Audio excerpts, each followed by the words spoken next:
प्रसादान्नगति कुतोऽपि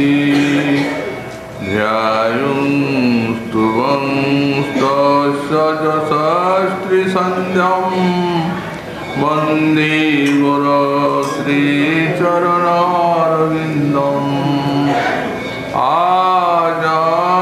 आजानुलम्बितभुजौ कनकावदातो संकीर्तनैकपितरौ कमलायताक्षौ विश्वम्भरौ द्विजवरौ जुगधर्मपालौ वन्दे जगत्प्रियकरौ करुणावतारौ नमस्त्रिकालसत्याय जगन्नाथसुताय च सवृताय सपुत्राय सकलत्राय ते नमः वरेहापीडाभिरामं मृगमदतिलकां कुण्डलाक्रान्तगण्डां पञ्चाक्षं कम्बुकण्ठं स्मितसुभगमुखं स्वाधुरीन्नष्टवीनुं श्यामं शान्तं त्रिभङ्गं रविकरवसनं भूषितं वैजयन्त्या वन्दे वृन्दावनस्थं युवतिशतकृतं ब्रह्मगोपालवेशं तप्तकाञ्चन गौरङ्गी राधे वृन्दावनेश्वरी वृषभानुसुते देवी तं नमामि हरिप्रिये मूकं करोति वाचालं पङ्गुं लङ्घयति गिरिं यत्कृपातमहं वन्दे परमानन्दमाधवम् वंशाकल्पतरुभ्यश्च कृपासिन्धुभ्यो एव च पतितानां पावनेभ्यो वैष्णवेभ्यो नमो नमः हरिभक्तिपराजे च हरिनामपरायणा दुर्वृत्ता वा सुवृत्ता वा तितां नित्यं नमो नमः नमः धर्माय महते नमो कृष्णाय वेधसे ब्राह्मणे नमस्कृत्य धर्मान् वक्ष्ये सनातनात् नारायणं नमस्कृत्य नरं चैव नरोत्तमं देवीं सरस्वतीं व्यासं ततो जयोदिरये जय रूप सनातन भट्ट रघुनाथ श्रीदेव गोपाल भट्ट दास रघुनाथ छय गोसाई करे चरण वंदन जयति विघ्ननाश इष्ट पुराण दुर्गमी गतिमेन्द्रस्खलत्पादगतिर्मुः सकृपा जुष्टिदानेन सन्ता सन्तो बलं मनम्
इति पुंसार्पिता विष्णु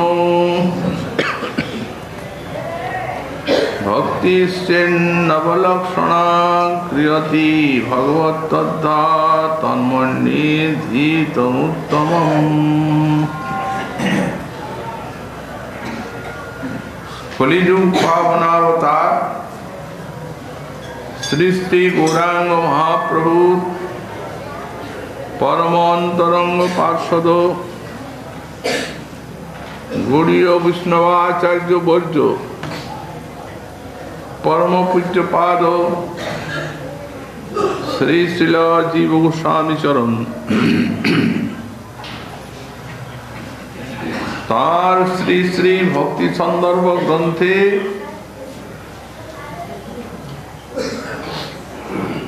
169 अनुच्छेदे भक्तिर अभिजात्य प्रतिपादन प्रसंगे सर्ववेदांत सार श्रीमद्भागवत থেকে श्री प्रहलाद महाशय उक्तिते साक्षात नवधा भक्ति সেই ভক্তি অঙ্গগুলি ব্যাখ্যা করছেন। এই শ্লোকের অবলম্বনে আমরা শ্রীমদ্ জীব গোস্বামী পাদির ক্রম সন্দর্ভ টিকা অবলম্বনে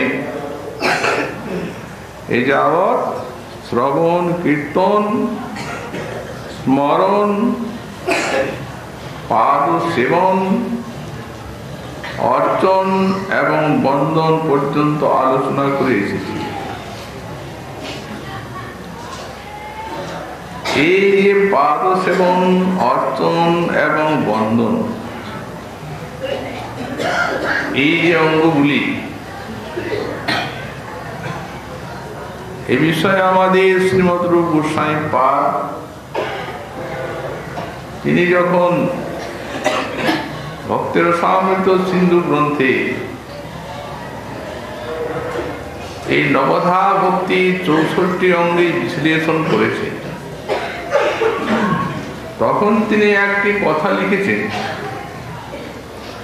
যে যাবন্তি ভগবত ভক্তে অঙ্গানি কথিতানি প্রায় তাবন্তি তৎ ভক্তি ভক্ত ভক্তিরূপী বুধা বিদু।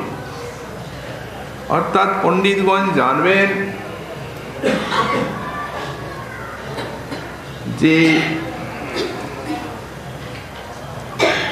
এতে ভজনের যে সমস্ত অঙ্গগুলো বর্ণনা করা হলো ভগবত ভজনে এগুলি প্রায় তৎ ভক্তি ভক্তিরূপী বোধাবিত। অর্থাৎ এগুলি ওই ভক্তেরও ভজনের অঙ্গ বলে জানতে হবে। প্রায় শব্দ দিয়েছে এর দ্বারা বোঝা যাচ্ছে যেমন অর্চনাঙ্গে শ্রীকৃষ্ণ চরণে অর্পণ করতে হবে তুলসী, ভক্তের সেবাতে কৃষ্ণের প্রসাদী তাদের হস্তে মস্তকে দিতে হবে, যেমন ভগবানের সেবায় নৈবেদ্য অর্পণ করতে হবে, সেই প্রসাদ নৈবেদ্যে বৈষ্ণব ভক্তগণের সেবা করতে হবে। কারণ ভগবান শ্রীমুখে বলেছেন নৈবেদ্যং পুরতো নস্ত দিষ্টৈব স্বীকৃতং ময়া ভক্তৈশ্বর রসনাগ্রেণ রসমস্নামি পদ্মজ।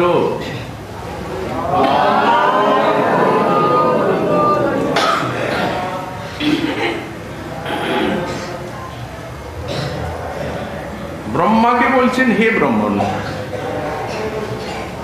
এই দেখো আমার উপাসক যারা তারা নানাবিধ নৈবেদ্য ভোগ আমাকে সমর্পণ করে,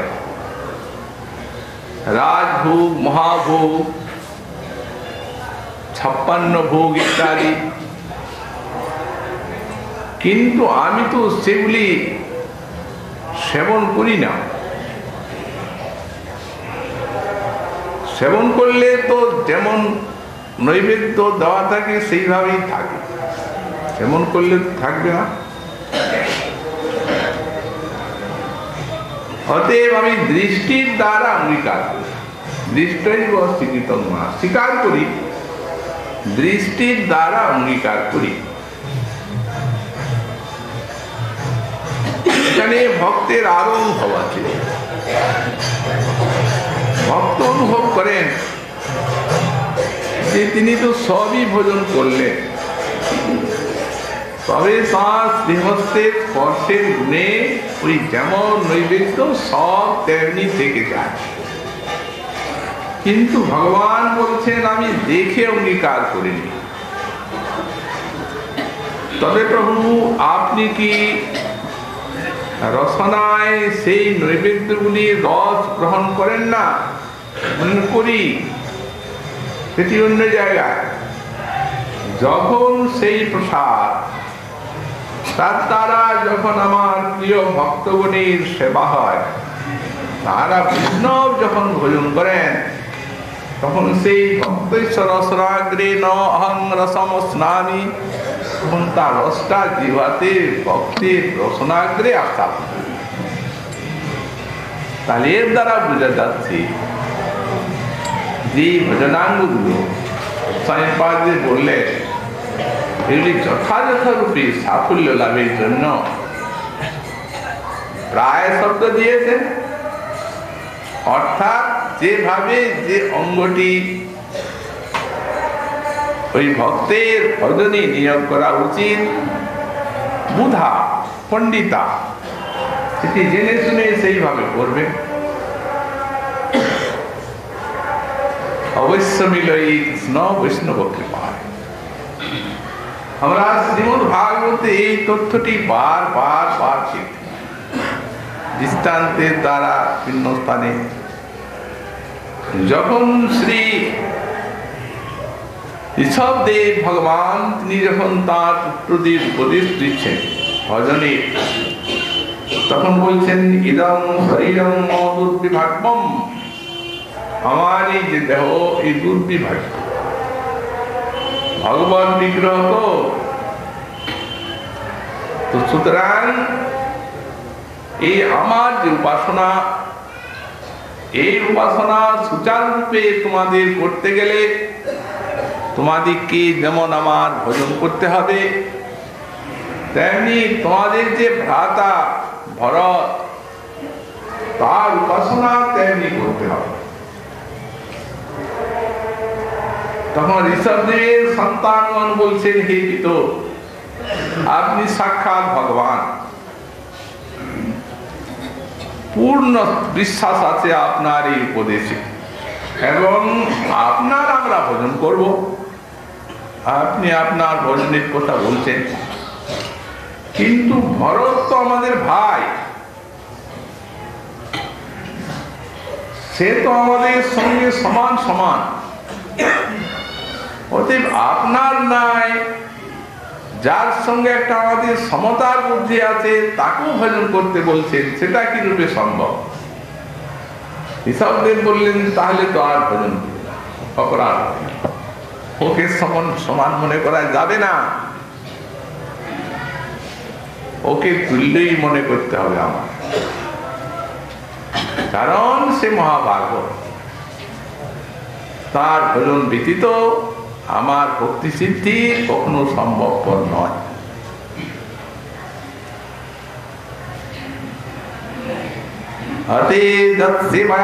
ভগবত কুটস্থস্য মধুদ্দিশ রতিরাস ভবে তীব্র পাদয়োর বেসনার্দন।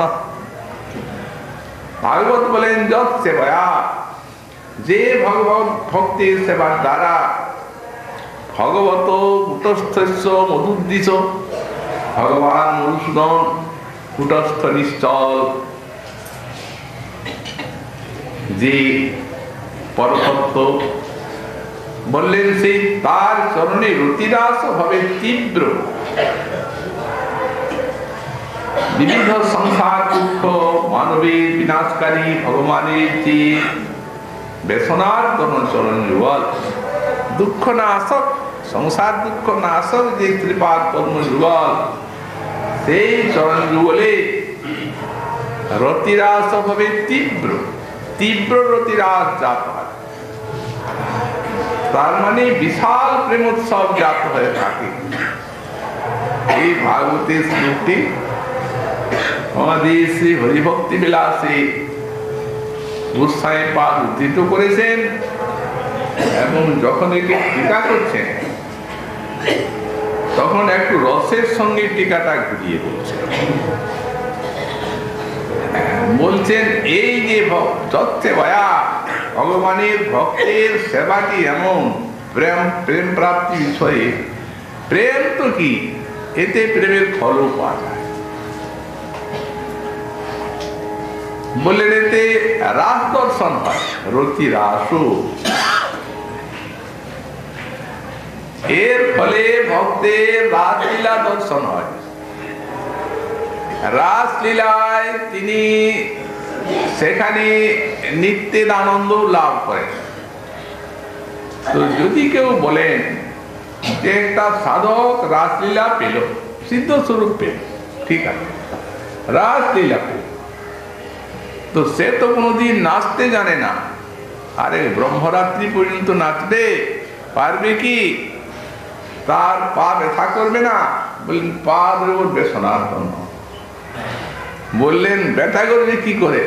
সে যে মাধুর্যের আস্বাদন পাবে, সে যতই দিন নৃত্য করুক আর সেবা করুক, ওর সে অনুভূতি থাকবে না। তার মানে দেখালেন যে ভক্তি প্রেমের ফল যে ভগবানের লীলা দর্শন হবে, মাধুর্যের আস্বাদন। যে মাধুর্য কি মাধুর্যানুভবকে আমাদের শ্রীজীব রস বলে আখ্যা দিয়েছে। যখন মাধুর্যানুভব আখ্যা করছে ভক্তের সামৃত সিন্ধুর টিকায়, তখন লিখছেন কি মাধুর্যানুভব কাকে বলে? লিখছেন মাধুর্য ভাবনাত্মক সাধনোৎপন্ন প্রেম বিশেষ লব্ধ আস্বাদ বিশেষ রসাপর পর্যায় মাধুর্যানুভব। বললেন যারা মাধুর্যানুভব করার ইচ্ছা করেন তাদেরকে তাদের সাধনাটা মাধুর্য ভাবনাত্মক হওয়া চাই, ব্রজরসের সাধনা হয়। এই তো মাধুর্যের কাজ। তো যদি সাধনাটি মাধুর্য ভাবনাত্মক হয়, সেই সাধন বিশেষে উৎপন্ন যে প্রেম, সেই প্রেমের যে লব্ধ আস্বাদ বিশেষ, তাকেই মাধুর্যানুভব বলা হয়। এইটি রসের অপর পর্যায়, রসাপর পর্যায়। তাহলে গোস্বামীপাদ দেখালেন মাধুর্যানুভূতি এবং রসানুভূতি এক জিনিস। তাহলে কি হলো? ভক্ত সেবার দ্বারা ভক্তির ফল পাওয়া গেল প্রেম, প্রেমের ফল লীলা সাক্ষাৎকার পাওয়া গেল, লীলা সাক্ষাৎকারের ফল মাধুর্যানুভব হলো, রসানুভূতি পর্যন্ত। ব্যাখ্যাটার তাৎপর্যতা তাহলে কত প্রয়োজন এই ভজনগুলির সঙ্গে মহতের ভজন। এই যে এখানে যে এই শ্লোকটি বলেছেন প্রহ্লাদ মহাশয় তার পিতৃদেবকে, তারপরে যখন সে আবার গুরুপুত্রদ্বয় নিয়ে গেল, তখন প্রহ্লাদকে জিজ্ঞাসা করছে তুমি এই, আমরা তো শিখাইনি, তাহলে তুমি এই বিষ্ণু বিষয়ক মতি কোথায় পেলে? তখন উনি ওই সাধনাটাই বলতেছে, নৈসাং মতি স্তাব তুরুক্রমাঙ্গ্রিং পৃষ্ঠত্তনর্থাপগমো যদর্থ ময়্যসাং পাদ রজুভিষেকং নিষ্কিঞ্চনানাং ন বৃড়িত যাবৎ। এ মতিটি, হে ব্রাহ্মণ, কেউ কাউকে শেখাতে পারে না। এই মতির একটা সাধনা আছে। নয় সাং মনীষাং মতি স্তাবৎ উরুক্রমাঙ্গ্রিং স্পৃশতি। অনাদিবদ্ধ মানবের মতি বিষয়নিষ্ঠ, বিষয় লোলুপ।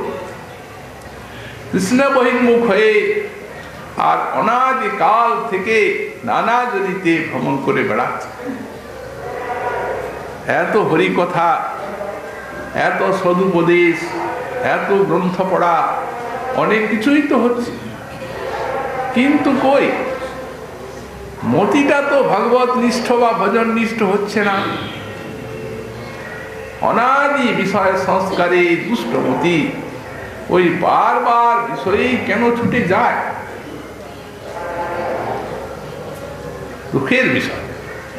প্রহ্লাদ মহাশয় বললেন একটাই সাধনা আছে, নিষ্কিঞ্চন মহাভাগবতগণের এই চরণ রজে অভিষিক্ত হওয়াই এই মতি লাভের একমাত্র উপায়।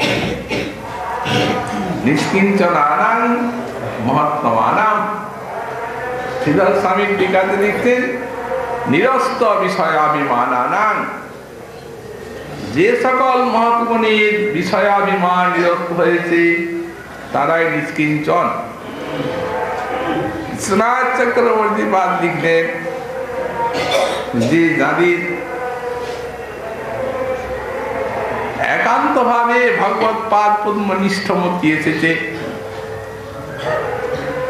এবং মদর্থে তত্ত্বকর্মাণি তত্ত্ব বান্ধবা, যারা ভগবানের জন্য তত্ত্বকর্মাণি কর্মাদি ত্যাগ করেছেন, তত্ত্ব স্বজন বান্ধবা এবং স্বজন বান্ধবাদিকে ত্যাগ করেছেন, তারাই নিষ্কিঞ্চন। এই সকল নিষ্কিঞ্চন মহাভাগবতের সেবা চায়, তাদের পাদ পদ্ম রেণুর অভিষেক চায়, তবে এই জন্যে আমাদের মহানুভাব বললেন এই যে মহতির সেবা অর্চনা পাদ সেবন আদি একে সাধারণত দুই ভাগে ভাগ করা যায়। একটি হচ্ছে প্রসঙ্গ রূপা সেবা আর একটি হচ্ছে পরিচর্যা রূপা সেবা। তো প্রসঙ্গ রূপা সেবা কাকে বলা যায়? বৈষ্ণবগণকে হরিকথা হরিনাম শোনানো, এটি একটি বিশেষ বৈষ্ণব সেবা। তার কারণ এই যে কর্ণামৃত তাঁদের, এই অমৃত রসের আস্বাদন বৈষ্ণবীর সর্বোপরি। অতএব যারা গুরু বৈষ্ণব নিষ্কিঞ্চন মহাত্মগণকে হরিকথা শোনান আর হরিনাম শ্রবণ করান, আর পরিচর্যা রূপা সেবা হচ্ছে সাক্ষাৎ পাদ সেবন, জল দান, রন্ধনাদি, ভোগ নিবেদন, প্রসাদ দান ইত্যাদি ইত্যাদি যত পরিচর্যা আছে। তবে এখানে আমাদের গোস্বামী পাদ একটা লিখেছেন কথা যে পরিচর্যা বিশিষ্টং ফলম তো, এই পরিচর্যা সেবা তো সাক্ষাৎ, এই জন্য এর একটা বিশিষ্ট ফল আছে। ঈশ্বর পুরি করেন শ্রীপাদ সেবন, কৃষ্ণ নাম কৃষ্ণ কথা শুনায় নিক্ষণ, সহস্রে করেন মল মূত্রাদি মার্জন, নিজের হাতে মাধবেন্দ্রপুরীর মল মূত্রাদি মার্জন করছেন আর কৃষ্ণ নাম কৃষ্ণ কথা অনুক্ষণ শোনাচ্ছেন। এমন প্রসাদ হয়ে গেল যে সাক্ষাৎ স্বয়ং ভগবানকে শিষ্য রূপে লাভ করলেন ঈশ্বর।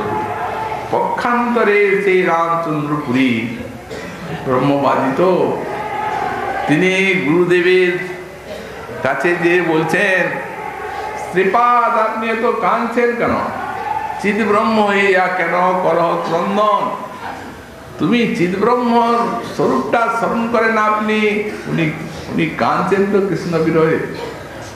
তো তাকে উপদেশ দিয়েছে।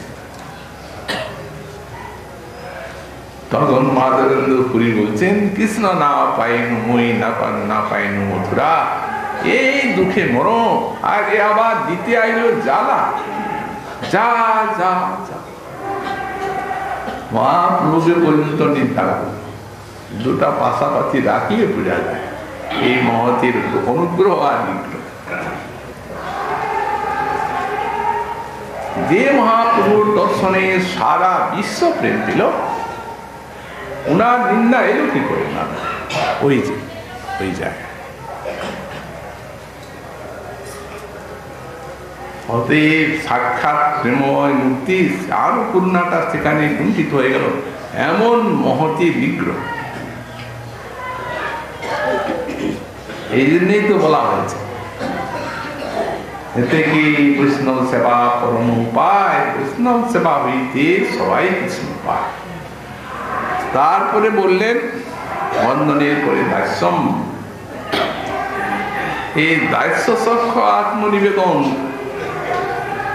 ওই যে শ্রবণ কীর্তন অর্চন বন্দন ইত্যাদির মতো এই দাস্য সক্ষ আত্মনিবেদন কি নয়? এইগুলি সাধকের প্রয়াস থাকবে, যত্নাগ্রহ, কারণ এগুলি সাক্ষাৎিত ভক্তি। সেবনমুখী হি জোহাদু স্বামী বস্তুত, যাদের মনে আমি বাসুদেবের দাস, এটা তো সহস্র সহস্র কোটি কোটি জন্মের সুকৃতির ফলে, নিত্য সুকৃতি, তার ফলে এই আমি বাসুদেবের দাস এইরূপ বুদ্ধি আসতে পারি বা আসে। কেন বলেন? অল্প করি না মানি হো এই কৃষ্ণ দাস নাম, অল্প ভাগ্যে দাস নাহি করে ভগবান। আগে হয় মুক্ত, তবে সর্ববন্ধনাথ, তবে সেই হইতে পারে শ্রীকৃষ্ণের দাস। আগে মুক্ত হওয়া যায়, মায়াবন্ধন মুক্ত না হলে দাস অভিমান আসবে কি করে? কারণ ওটা তো তার স্বরূপের বিষয়। সেই দাস অভিমানের বিস্তৃতি এনেছে প্রবল বহিরঙ্গা শক্তি মায়া।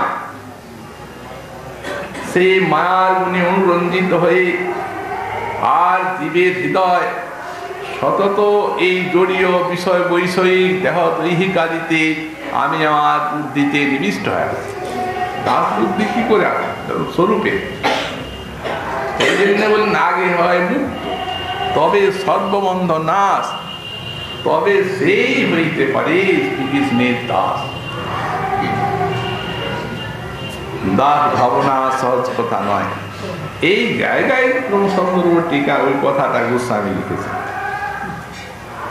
অস্তু তাবৎ ভজন প্রয়াস তাদিশাভিমানে নাপি সিদ্ধির ভবতি। এই অংশটার ব্যাখ্যায় ঠিক আছে। বললেন যারা কৃষ্ণদাস অভিমান নিয়ে আর এই সকল ভজনগুলি করছেন, শ্রবণ কীর্তন অর্চন বন্দন দাস্য, তো তাদের যে সিদ্ধি হবে তার তো ঠাই না। কিন্তু আমি কৃষ্ণ দাস, এই অভিমানটা যদি আসে তো সিদ্ধি হয়ে যাবে। অভিমানে নাপি সিদ্ধির ভবতি। তো সুতরাং এই অভিমানটি এত বড় সাধন এবং সুকৃতি মত কৃপা সাপেক্ষ। আমাদের চৈতন্য চরিতামৃতে আমরা দেখতে পাই যে যারা সাধক তাদের জন্য এটি নয়। এই দাস্য ভাবটির বহুদূর পর্যন্ত ব্যাপ্তি আছে। এই কৃষ্ণ প্রেমের একটা স্বভাবই আছে দাস ভাব করাবি। কৃষ্ণ প্রেমের এই এক অদ্ভুত স্বভাব, গুরু সম লঘুকে করায় দাস ভাব। এই দাস ভাব করাবে দৃষ্টান্ত দিয়েছেন কবিরাজ। আচ্ছা বলুন, নন্দ মহারাজের মতো আর কেউ কৃষ্ণের গুরু আছে? যিনি বাৎসল্য রসের সিন্ধু, তার মতো তো কেউ গুরু নেই এবং পূজ্য নেই কৃষ্ণের। যার পাদুকা যুগল মস্তকে ধারণ করে বহন করছেন কৃষ্ণ, প্রণাম করছেন কতবার পিতার চরণে, আর পিতাও আশীর্বাদ দিচ্ছেন, বাৎসল্যে অশ্রু নিরে ভাসাচ্ছেন। যার এমনি বাৎসল্য ভাব, উদ্ধব মহাশয় যখন এলেন তখন সে কি রোদন করতে লাগলেন। ওদিকে মাতা যশোমতী বসে আছেন, কথাটি বলেন না। যেদিন এরা ফিরে এসেছেন কৃষ্ণকে মথুরায় দেখে, সেই দিন উনি প্রতিজ্ঞা করেছেন যে কৃষ্ণকে দেখবো তবে চোখ খুলবো, তবে কথা বলবো।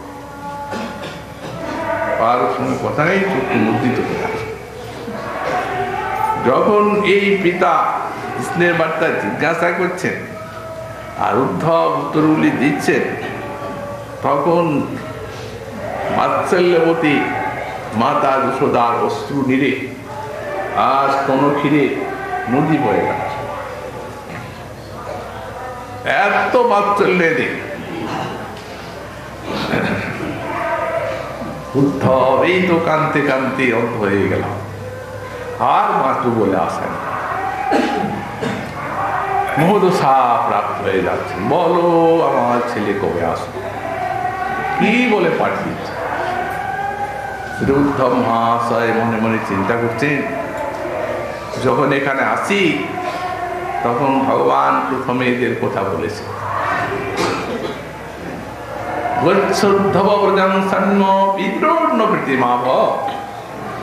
আগে বললেন আমার মাতা পিতা আমার জন্য কাঁদে, তাদেরকে তুমি সান্ত্বনা, তাদের মধ্যে প্রীতি আনন্দ কর।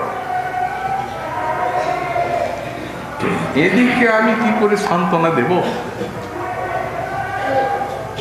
যদি কোনো ব্যক্তি সাধারণ সংসারের ছেলেপুলের জন্য কান্নাকাটি করে, তাহলে তো তাকে উপদেশ দেওয়া যায় যে দেখুন সব নশ্বর এই জগতে, এই মাইক সন্তানাদিতে এইভাবে আসক্তি এনে আর দুর্লভ মানব জীবনকে নষ্ট করছেন কেন? এই অশ্রুটা ভগবানের জন্য ফেলুন না, কিন্তু এরা সেই ভগবানের জন্যই কাঁদছে। সুতরাং কাঁদবেন না। এই সম্বিতের মূর্তি উদ্ধবের গলা টিপছে জ্ঞান, এটা বলা কি করে বলবো? মহারাজ তো কাঁদছেন কেন? কাঁদবেন না, এই কাঁদাটাই তো পুরুষার্থ। তবে প্রভু কেন বললেন সান্ত্বনা দাও?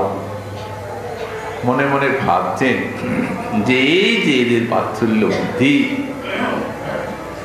যদি আমি প্রভুর ঐশ্বর্য বিস্তার ভাবে বলি, তাহলে একটু হয়তো এটা শিথিল হতে পারে, এবং শিথিল হলেই তখন কিছুটা কমে যাবে এই বেগটা।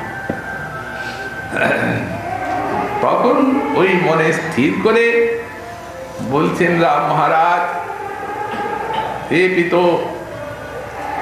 আপনারা যার জন্য রোদন করছেন তিনি অখিল ভুবনের ঈশ্বর, তাকে আপনারা এতখানি ভালোবেসেছেন, আপনারা তো সর্বতোভাবে ধন্যাদিধন্য সার্থক। এই বিশ্বের সাক্ষাৎ কারণ স্বরূপ তিনি পরমাত্মা, তার থেকেই বিশ্ব সৃষ্টি হয়েছে। এই যে স্থাবর জঙ্গম দেখছেন, জগতের যত জীব যা কিছু, সবের মূল কারণ হচ্ছেন তিনি কারো পুত্র নন, তিনি সবার পুত্র, সবার মাতা, সবার পিতা, অতএব সবার সব প্রকার, কারো তিনি সন্তান নন। মহারাজ যেমন মনে করুন কোন ব্যক্তি চার দিয়ে ঘুরছে, ঘুরতে ঘুরতে ঘুরতে ঘুরতে যেমন দেখতে পায় জগৎটাও ঘুরছে, তো জগৎটা তো ঘুরে না, সেই ঘুরছে। তো তেমনি এই মাইক ভ্রান্তিবশত তাকে সন্তান জ্ঞান করে অনেকে, কিন্তু তিনি সন্তান হবেন কি করে সেই বিভু বস্তু? অতএব তাকে পুত্র ভাবাটা ভুল, ভ্রান্ত। উদ্ধব মাস আরো কত শত বৈশী গান বলতে। মহারাজ মনে মনে ভাবছেন উদ্ধব ছেলে মানুষ তো অত বুঝতে পারে, ওই যে বর্গমণির কাছে থাকে, ওর কথা শুনে সেইগুলি আমার কাছে আবৃত্তি করছে। দেখো উদ্ধব, এইগুলি আমি অনেক আগেই জানি, যেগুলা তুমি বল। গর্গাচার্য সে আমায় বলে গেছেন যে আমার ছেলের ভিতরে নারায়ণী শক্তির বিকাশ হয়। তো সুতরাং এগুলি বলার দরকার নেই, তুমি বলো আমার ছেলে কবে আসবে।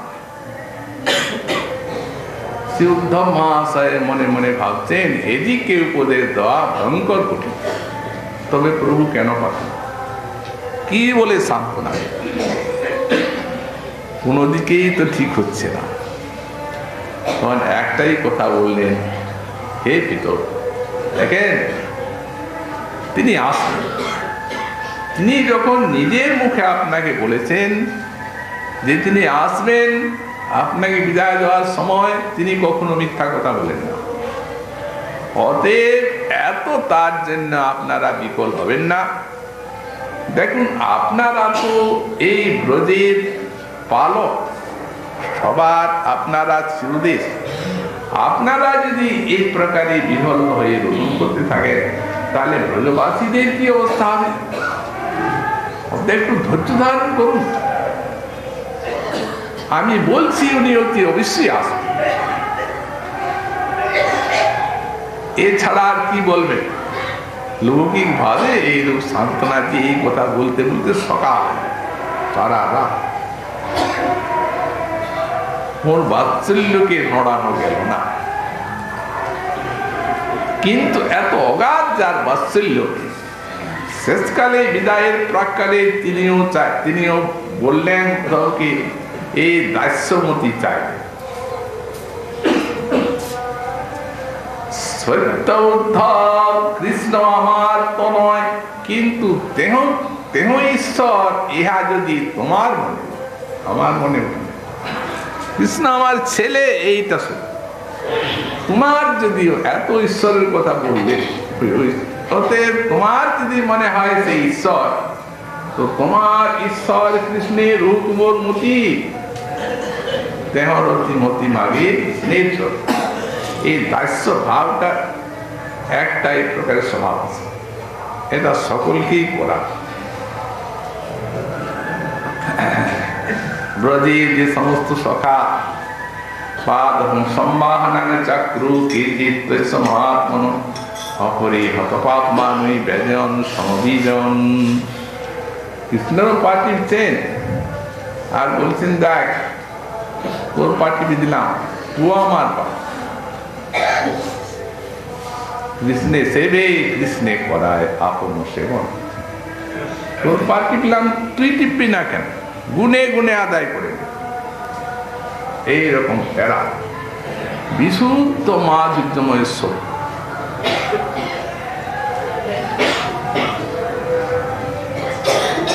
কিন্তু তাদেরও এই দাস্যভাব আছে, চরণ সেবা করছে, চরণ সেবা প্রার্থনা করছে শ্রীকৃষ্ণের। এই দাস্য ভাবটি যেন শক্তি আছে। অন্যেরা কথা কি বলদেব মহাশয় শুদ্ধ সূক্ষ্ম এবং এই যে বাৎসল্য বিশাল আর বিশুদ্ধ, কত স্তুতি করেছেন কৃষ্ণ বলদেব, দেখা যায়। কিন্তু যখন সেই দেখলেন সেই গোবৎস হরণীর পরে যখন লীলা শেষ হবে, কিন্তু বলদেব ছিলেন না, যেদিন ব্রহ্মলীলাটা হয় তারা হলে অসুবিধা হয়, তার আবির্ভাব তিথি, এই জন্য তিনি গৃহ অবস্থান করছেন, কিছুই জানেন না। তার পর্যন্ত মোহ, তারপরে আর 5-6 দিন বাকি আছে লীলা শেষে। সেই দিন বলদেব একটা ঘটনা দেখলেন যে গাভীগুলো নিচে, মানে তারা যে বৎসগুলা চড়াচ্ছেন সেই বৎসগুলা বৎসতর দুধ ছেড়েছে, নিচে তাদের যে মা আরো বাচ্চা হয়েছে সেইগুলিকে অন্য রাখালেরা চড়াচ্ছে, তারা বড় গরু চড়ায়। যেমনি এই বাচ্চাগুলি বৎসতর বস্তু করে নিজের মাকে দেখলো, তেমনি হুঙ্কার করে এমন ছুটতে লাগলো যে কোনো রাখালেই তাদেরকে আটক করতে পারে। অথচ কৃষ্ণ বসে আছে। বলদেব বলছেন এটা এই মায়াটা কোত্থেকে? কারণ এখানে সব এদের কৃষ্ণেই আত্মার থেকে প্রতিগুণ প্রীতি। তাদের কৃষ্ণ এখানে আসে আর চলে যাচ্ছে তারা নিজের মায়ের কাছে। কে বাত আয়াতা দৈবিবা নার্যতাসুরি। এটা কোন মা? গাভীগুলা যখন গাভীগুলা ছুটে গেল, ওগুলা তো বাচ্চাগুলো তো কৃষ্ণেরই, গাভী চড়াচ্ছিল, সেই গাভীগুলা ছুটে গেল, তখন বাচ্চাগুলো তো কৃষ্ণের। অতএব বলে এই গাভীগুলো কৃষ্ণকে ছেড়ে আর বাচ্চাগুলোর প্রতি প্রীতি কি করে এলো? এটা মায়া। এটা কার মায়া? কোথার থেকে এলো? প্রায় মায়া তুমি বটু, আমার প্রভু এদি কৃষ্ণ তারই মায়া। নান্য মোহিনী, আমাকে মুগ্ধ করছে এমন অন্যের মায়া হতে পারে? তিনিও এখানে দাসবাদ আনলেন। গোপিকা একবারে প্রাণী প্রাণ। তারাও তো বললেন আমরা তোমার কিঙ্করি। কিঙ্করি শূন্য জলধমাননম চারু দর্শয় গোপী গীত। এমনকি রাধারানী সাক্ষাৎ প্রণয় রসের মূর্তি কৃষ্ণদার চরণ বন্দনা করছেন, কৃষ্ণের মুখে পদন্যাস করছেন যখন স্বাধীন ভট্টিকা কান্তা লক্তরঞ্জনের সময়। তাকেও দাসী আপনি এই প্রেম দিয়েছে কৃষ্ণের। হানাধরবনপৃষ্ট কাশী কাশী মহাভুজ দাস্যাস্তে প্রণয়ামি সখী দর্শয় সন্নিধিম। যখন রাসরজনীতে রাধাকেও ছেড়ে অন্তরালে গেলেন, তখন হাহাকার করতে করতে মহাবুচ্ছা, হার মন হা পৃষ্ঠ, কোথায় আসো দেখা দাও, আমি তোমার দিনা করি। ভ্রমর গীতে যে বললেন যে কিঙ্করী গণের কথা কি তিনি মনে করেন না? সুতরাং এই দাস্য ভাবটি এমন, কৃষ্ণ দাস বিনা বিশ্বে আছে কোনজন? এদেরও যখন দাস্য অনুকার করাচ্ছে, তখন কৃষ্ণদাস ছাড়া বিশ্বে কে আছে? দাস্য ভাব প্রত্যেকেরই থাকবে। এই জন্যই গোস্বামী পাদ এত বড় কথা লিখলেন, মহৎ কৃপায় ভূ সাধনার ফলে যদি এই দাস্য ভাবটি কারো অন্তরে আসে, তো এতেই সিদ্ধি টেনে আনবে। আর ভজন যদি করেন তা তো বলার কথাই নেই। তারপরে সখ্য ভাবটি আছে আর আত্মনিবেদনটি। এই সখ্য সম্বন্ধে গোস্বামী পাদ তিনি অনেক কথাই বলেছেন। বললেন যেহেতু এই যে সখ্য ভাব কোন ভক্ত পুরাণের বাণী তুলেছেন, এই সখ্য ভাব বন্ধু বা থিতা সংসার, এইটির অর্থ করে কৃষ্ণকে বন্ধুর মতো থাকে। এই বন্ধুর মতো দেখে কোন ভক্ত মন্দিরে বিশ্রাম করে। ভগবানকে মন্দিরে বিশ্রাম দিয়ে আর বাইরে যে স্নান করতে হয়, এরা ছাড়েন না এই বন্ধু ভাব। অতএব সমভাব আছে বলে মন্দিরেই স্নান করে, একা ছাড়বো এই বন্ধু ভাবের জন্য। কারণ এই বন্ধু ভাবটি, এরা তো সব ব্রজবাসী,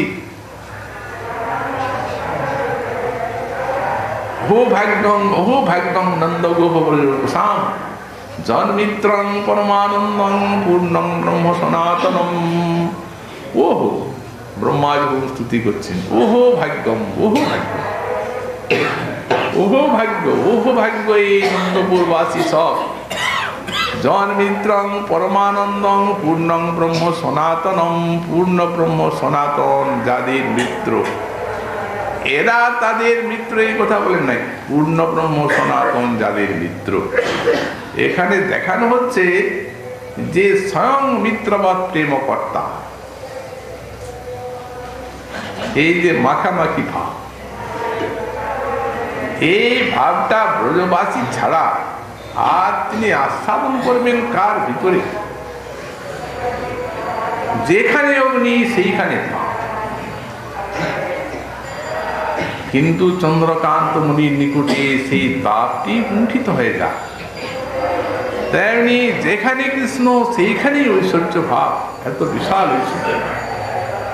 কিন্তু এদের প্রেমটি চন্দ্রকান্ত মুনির মধ্যে, এরাই তো তাকে দাস্যভাবে ভালোবাসার সুযোগটা দেবেন। এই জন্য ব্যাখ্যাকার বললেন এখানে সখ্যভাবে তারা এই বন্ধুকর্তা কৃষ্ণ নিজেই তাদের সঙ্গে মিত্র হয়েছে। জন্মিত্রং পরমানন্দম পূর্ণং ব্রহ্ম সনাতনম। দেখেছেন তো ব্রহ্মা এসে, এটা তার কোনো কল্পনার কথা নয়। যখন আসেন তখন ওই অঘাসুর সেই বিশাল পর্বতাকৃতি ধারণ করে আস সেখানে থেকে বের করলেন ওদের। আর তারপরেই তো কৃষ্ণ সখাগণ বলছেন ভাই এত বড় ঐশ্বর্য। তারা বুঝলেন যে আমরা মরে গেছিলাম প্রচুরের ভিতরে ঢুকে, কিন্তু কৃষ্ণ আমাদের বাঁচিয়েছে অমৃতময় দৃষ্টির দ্বারা। কৃষ্ণ বলছেন ভাই সখাগণ আমরা এই খেলতে খেলতে আজ সেদিন তাদের বনভোজনের কথা, ঘরে খান নাই, আগের দিনেই মাকে বলে রেখেছেন কাল আর সকালে কিছু খাবো না, আমাদের খাবারটা বেঁধে দেবে, আমরা বনে খাবো। আমাদের সখা বলেছে কাল বন্য ভোজন, কি আনন্দ, খায় না ক্ষুদিত। কৃষ্ণ বলছেন ভাই সখাগণ আমরা কিছু আজ খাই নাই, ঘরে খাই তো সবাই ক্ষুদিত, এই তো সমস্ত খাবার বাঁধা। মাঝখানে এই বেটা উসুরেছে আর আমাদের এই ভোজন ব্যাপারে বাধা গোটা। কি আনন্দ, ফুলের ভোজন হবে, চারদিকে মন্ডলী মন্ডলী বসেছেন। সে কি ভজন রসের আস্থা, কেউ পাথরকে পাত্র করেছেন, কেউ কমলপত্রকে পাত্র করেছেন, কেউ হাতেই বানিয়েছেন, সব এই করে খাচ্ছেন। মাঝখানে কৃষ্ণ, এটি ভালো লাগছে, কৃষ্ণের মুখে তুলে দিচ্ছে, আর কৃষ্ণ তাদের কাছ থেকে কেড়ে খাচ্ছে। ওই ব্রহ্মা যখন সে অঘাসু উদ্ধার হয় তখন দেবগণ উচ্চস্বরে সব কৃষ্ণের জয় দিচ্ছিলেন। তখন ব্রহ্মা সত্যলোকের থেকে মনে করছেন নিশ্চয়ই আজ কিছু অভিনব লীলা হচ্ছে, যাই দেখি দেখছেন এই ব্যাপার। তো সুতরাং প্রত্যক্ষানুভূতি এগুলি তার বহু ভাগ্যম নন্দ গোসাম জন্মিত্রং পরমানন্দম পূর্ণং ব্রহ্ম সনাতনম। পূর্ণ ব্রহ্ম সনাতন যাদের সাক্ষাৎ মিত্রবৎ প্রেমকর্তা, এইরূপ ভগবানও আকাঙ্ক্ষা করে এই মাখামাখি ভাব, ব্রজ ছাড়া আর এরকম ভাবে আছে। শ্রীরাম বিপ্রেরও দৃষ্টান্ত দিয়েছেন এখানে এই সখ্য ভাব বিচার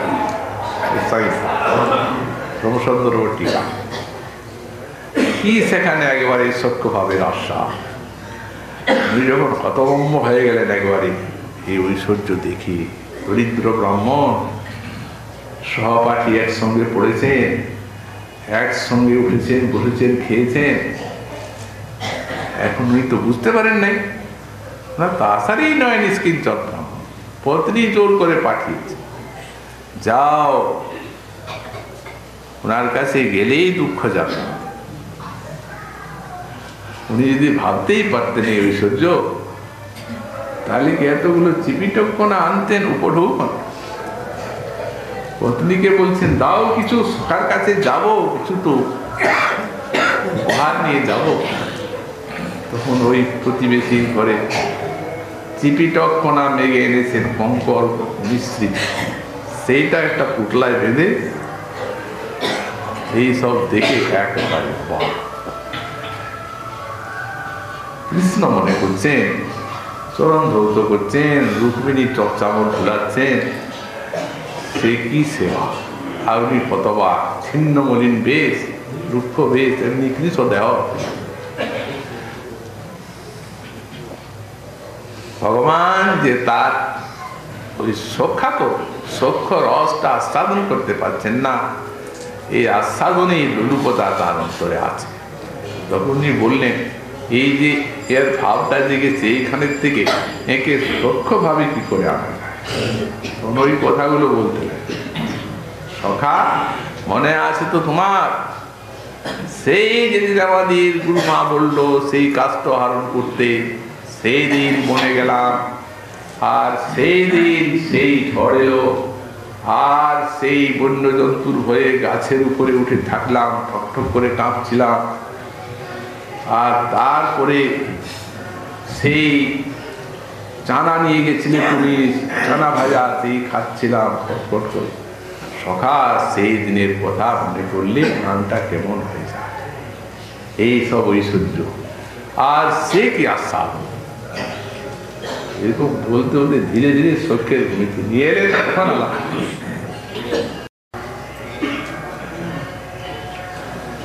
এই জন্য তারপরে যখন দৃষ্টান্ত যেটা দিচ্ছেন উনি পরে ওই সখ্য মাধুরীতে এত আকৃষ্ট হয়েছেন, কিন্তু জানতে পারেন না। যখন গৃহে গেলেন তখন চিপিটা কোনো একটা বের করলেন, খাচ্ছে মধুরিচ রুক্মিণী দেবীর হাতে, আর ছেড়ে দাও, তোমার ভান্ডারে এই জিনিস নাই। দেবী বুঝতে পারলেন কমলা যে দরিদ্র ব্রাহ্মণকে ধন দিতে চাচ্ছে, আর পত্নী তার জন্য পাঠিয়েছে বিনার আকাঙ্ক্ষা না থাকে, ওদিকে বিশাল সম্পত্তি। ব্রাহ্মণ ফিরে যেয়ে সেই সব দেখে অবাক হয়ে প্রার্থনা করেছেন, বন্ধু ভাব পেয়েছেন, সেই সখ্য ভাব প্রার্থনা, সখ্য ভাব যেভাবে তুমি সেখানে আমাকে এত ভালোবেসে নিয়ে করে নিলে প্রার্থনা করেছেন, এই সব দৃষ্টান্ত দিয়েছে। তো সুতরাং এই সখ্য, বিশেষ করে ব্রজের যে ভাব, সখ্য মানে মাখামাখি ভাব, এ তো ব্রজের সর্বত্রই থাকে। সুতরাং গোস্বামীপাদ বললেন, বিশেষ করে ব্রজরসের সাধকের এটা অতিশয় এই সখ্য। তারপরে শেষে নবদা ভক্তির মধ্যে আত্মসমর্পণ। তোমার মহাপ্রভু কৃপা হলে আগামীকাল আবার সেই আমাদের কথা